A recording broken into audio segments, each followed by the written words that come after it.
So this is the problem that we are going to solve today. Sell all the cars. So in this problem there is a chef who owns n number of cars which are numbered from 1 to n, and he wants to sell all of his cars.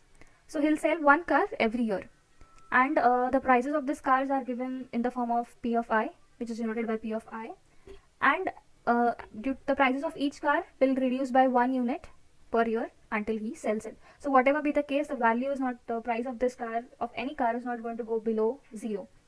Alright, so as the profit can have a larger value, we have to display the maximum profit that the chef will own when he sells his car in an optimal way, which we are going to compute it by doing a modulo of 10 raised to 9 plus 7.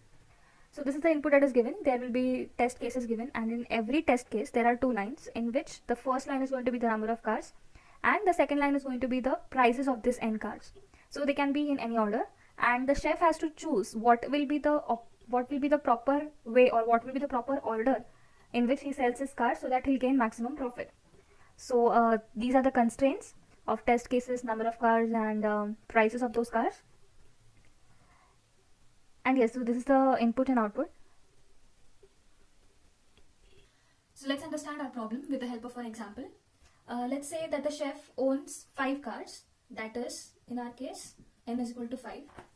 We are given the prices of the cars, and let's consider the prices of the cars be 20, 10, 40, 30 and 35. So these are randomly arranged, and now we have to find such a solution, such a way that the chef will gain maximum profit. Optimal way, so that he'll sell his cars and he'll gain maximum profit. Now let's consider that these prices are stored in an array, and we'll put some index to this array, and let's say it is prices array.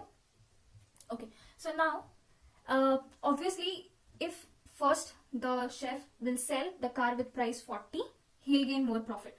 So in first year he'll sell the car with price 40, and as mentioned in the question, we have to reduce the prices of all the other cars by 1 in that year, because in 1 year only once he is going to sell the car. So let's consider he is selling the car with price 40, and we are reducing the prices of other cars. Okay, this is what he has sold. This. Okay, in the second year, now what is the maximum? 34 is the maximum. So he'll sell this car now, and will reduce the prices by 1 of the other remaining cars. Similarly, now he will select 28 and will reduce the prices of other cars by 1. In the fourth year, he is going to sell this car. And in the fifth year, he is going to sell this car. Alright, so now all his cars are sold. Now, what will be the total profit? Total profit is going to be, in first year, he sold a car with price 40. So 40 plus, in the second year, he sold a car with the price 28 plus 28. He sold a car with price 34. Then he sold a car with price 28. Then he sold a car with price 17, and at last 6.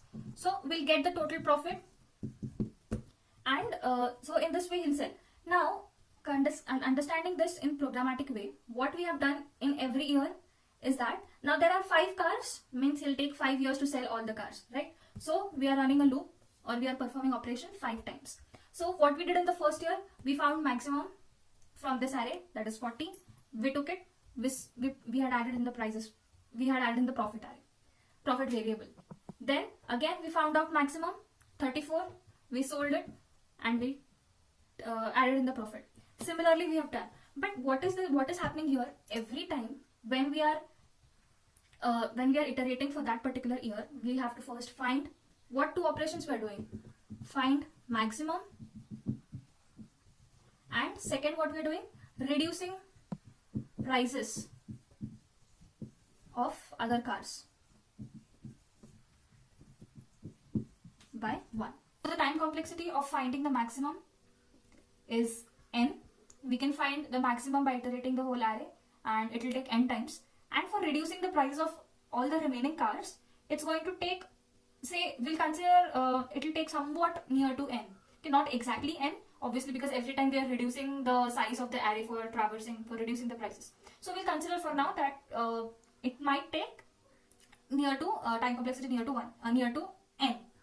So the total time complexity will be, first we'll find maximum, and after finding maximum for that array, every time we are going to reduce the prices. That is why I'm going to do n into n, because we have a nested for loop. First we'll find the maximum, then in that loop we are going to iterate. So this is going to be a nested for loop.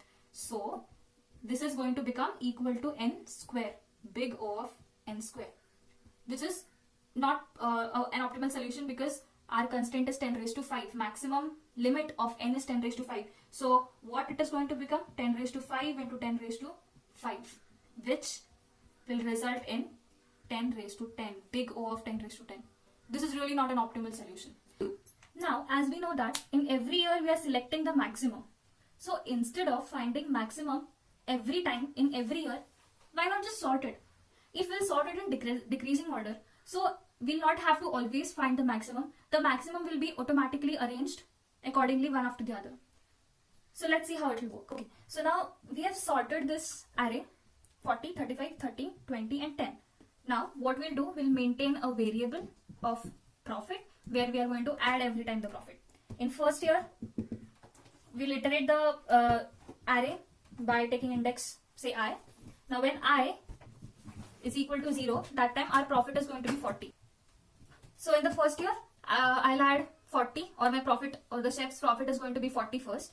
Then I'll reduce the prices of all the remaining cars, that is 34, 29, 18, 19 and 9.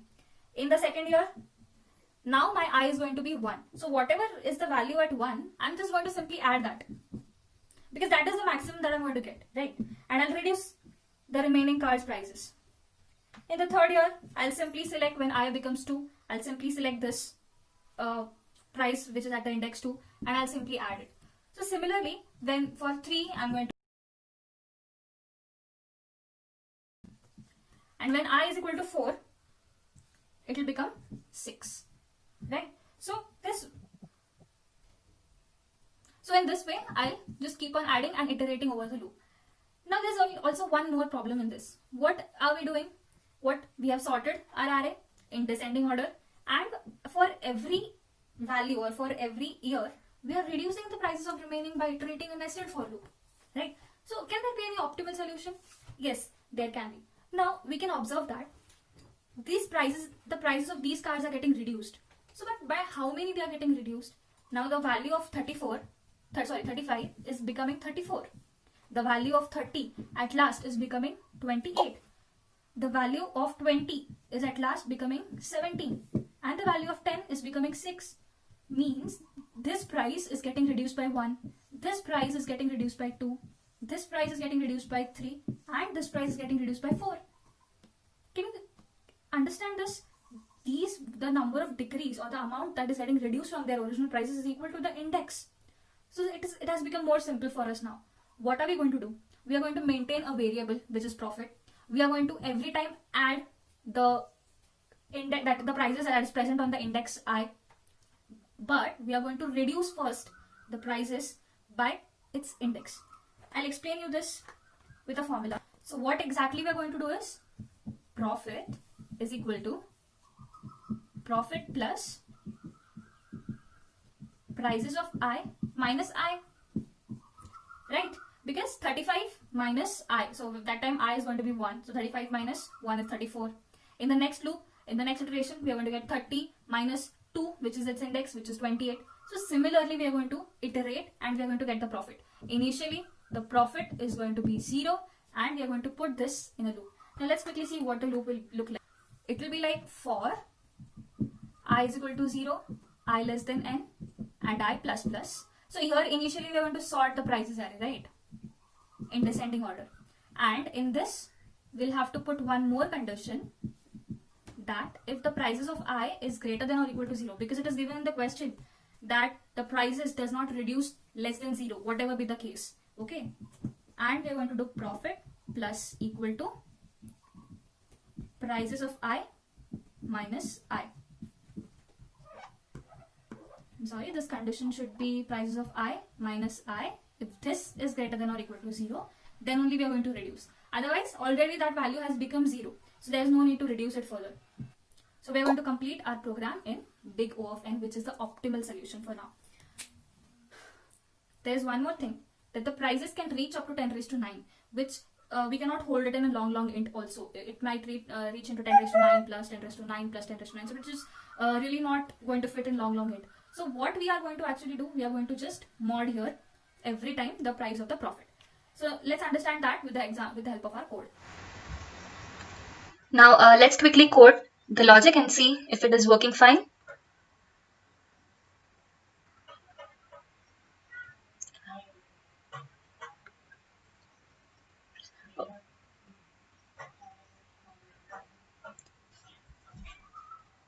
So here we are going to code, and as we know that the first line is the test cases, we'll have a variable for taking the test cases and we'll input it. Also, we are going to store the prices in an array, which is going to have number of cars. So we'll have to declare one variable, number of cars, but this is going to be inside while loop until all the test cases are satisfied. We are going to do this.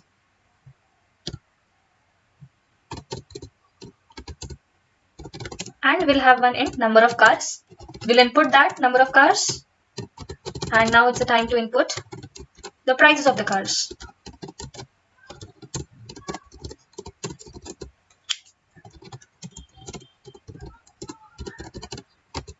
Now we have to get the profit for each and every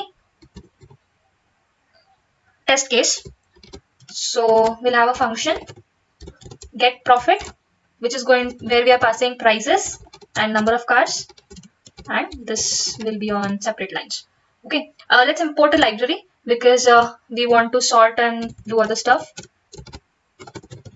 /std++.h. Alright, so here we have one function which is going to return us the maximum profit. We have array of int prices and we have int number of cards. We'll keep the variable name same. Okay, so initially what we have to do, we have to sort the prices array. Because we want to sort it in descending order, we are going to put this parameter. So now it is sorted, and we'll have a variable profit which is initially 0, and we are going to run a loop over the prices. And as discussed, we'll first check the condition. If prices of I minus I is greater than or equal to 0, then what are we going to do? We are going to add it in the profit. What are we going to add? We're going to add prices of I minus I. Okay. Now, so this is what we want. We want the total profit that he'll gain, and we are going to return this profit. But one important thing, that the profit can have a large value, so we need to do a mod, and we'll take one variable long int say mod, which will be 10 raised to 9 plus 7.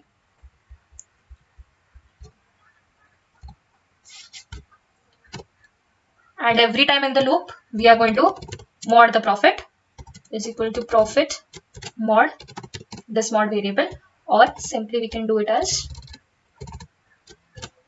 this way.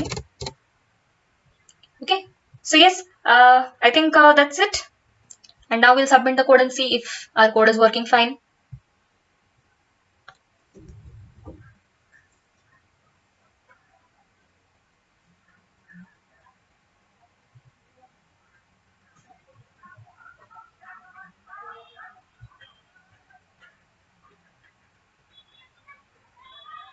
So yes, we have got all the test cases right, and our logic and code is perfectly fine. Thank you very much.